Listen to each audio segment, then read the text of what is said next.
বৈষম্য বিরোধী ছাত্র আন্দোলন চলাকালে রংপুরে প্রথম শহীদ আবু সাইদ হত্যা মামলার বিচার প্রক্রিয়া শুরু হয়েছে আন্তর্জাতিক অপরাধ ট্রাইব্যুনাল ২-এ।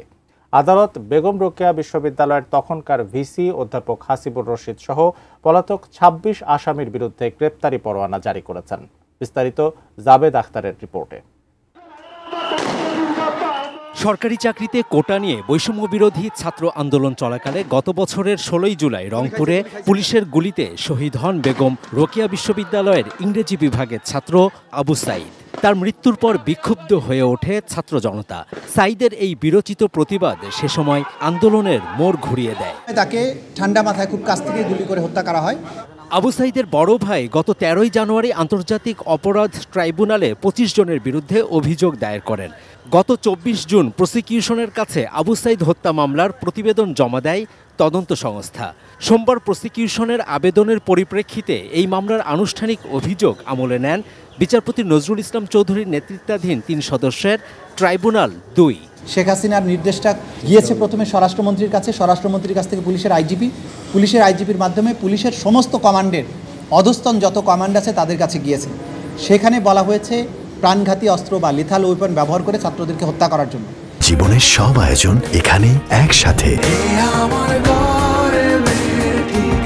সেই নির্দেশের ধারাবাহিকতায় রংপুরে অপরাধটা সংগঠিত হয়েছে।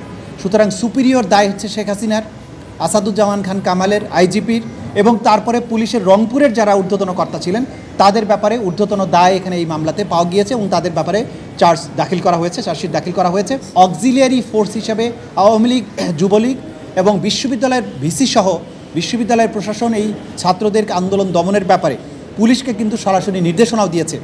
আন্তর্জাতিক অপরাধ ট্রাইব্যুনালের দ্বিতীয় ট্রাইব্যুনাল ৩০ জন আসামির বিরুদ্ধে অপরাধ আমলে গ্রহণ করেছে। আবু সাইদ হত্যা মামলায় বেগম রোকেয়া বিশ্ববিদ্যালয়ের সাবেক উপাচার্য অধ্যাপক মোহাম্মদ হাসিবুর রশিদ সহ ৩০ জনকে আসামি করা হয়েছে।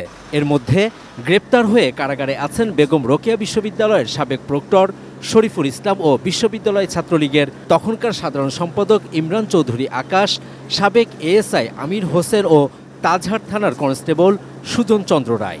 আগামী ১০ই জুলাই পরবর্তী শুনানির জন্য দিন ধার্য করেছেন। ওই দিন যে ৪ জন আসামি গ্রেপ্তারকৃত আছে তাদেরকে গ্রেপ্তার দেখানো পূর্বক তাদেরকে উপস্থিত করানোর জন্য জেল অথরিটিকে নির্দেশ দিয়েছেন এবং বাকি যে ২৬ জন আসামি আছে তাদেরকে গ্রেপ্তার করে ওই তারিখে হাজির করার জন্য আইন শৃঙ্খলা রক্ষাকারী বাহিনীর প্রতি নির্দেশ দিয়েছেন।